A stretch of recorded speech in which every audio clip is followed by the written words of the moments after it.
Thank you, Mr. Speaker.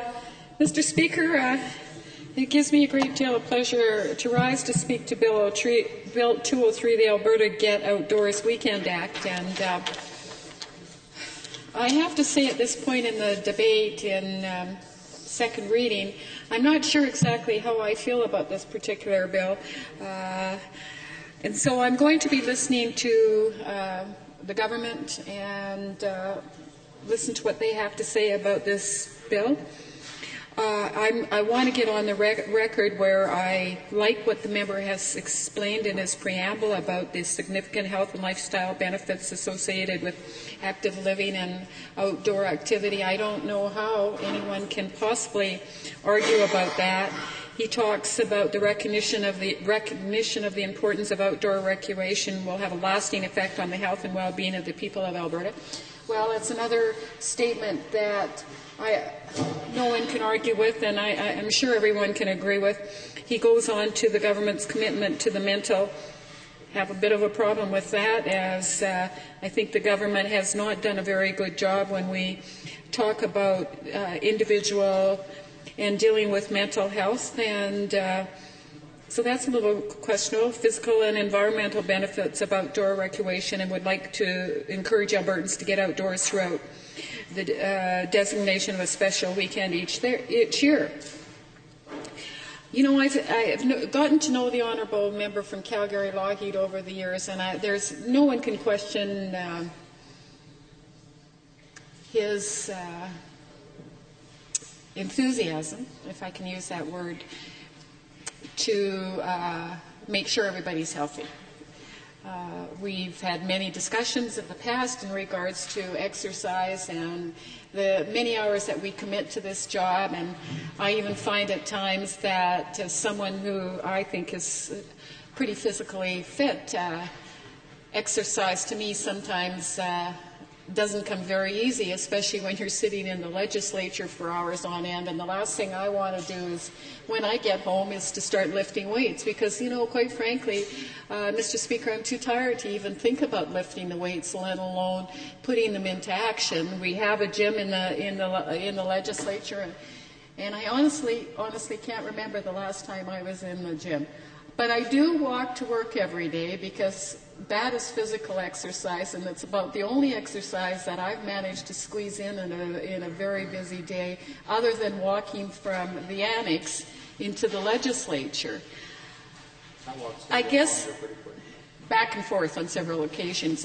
I guess the problem I have with this, and I am going to listen intently, and I'm sure I'll have some more discussions with the member from Calgary Lougheed, is putting this into legislation and then passing it into law. I have checked recently of the number of bills that have passed through this assembly, where it is either it's a government bill or, for that matter, a private member bill, that have been passed, but they haven't been proclaimed.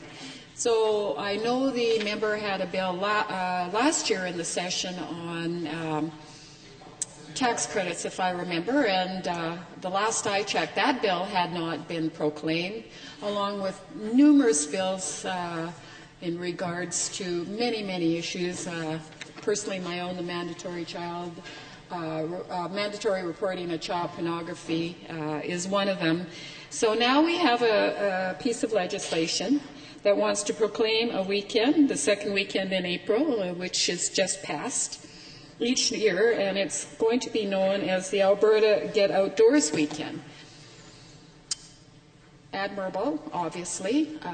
What is the cost going to be? And I know the member has said there'll be no cost. Well, I know in the past, when we've proclaimed a certain day in the legislature, or we've proclaimed a certain weekend, there's always a cost benefit, because the government feels that they have to spend some time promoting that and getting people active. And so I'm struggling, and I must say that. I think it's incumbent upon Albertans to take exercise upon themselves without government having to proclaim that on the second weekend in April we're all going to go out and do jumping jacks or walk miles on end or the member from Calgary, Acadia, is doing jumping jacks from his seat, and I'm sure he feels that that's about as much exercise as he can get, is because of the hours that he puts in, obviously, as well as you do, Mr. Speaker, sitting in your chair. So I am struggling whether we need a weekend for this. How do we encourage Albertans to become more healthy?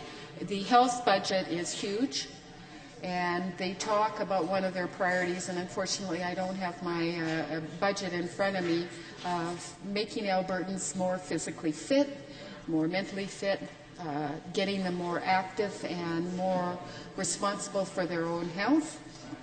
I'm just struggling that we need to have a piece of legislation, and I'm struggling even more with the costs that will be affiliated to having April, second week in April, become law.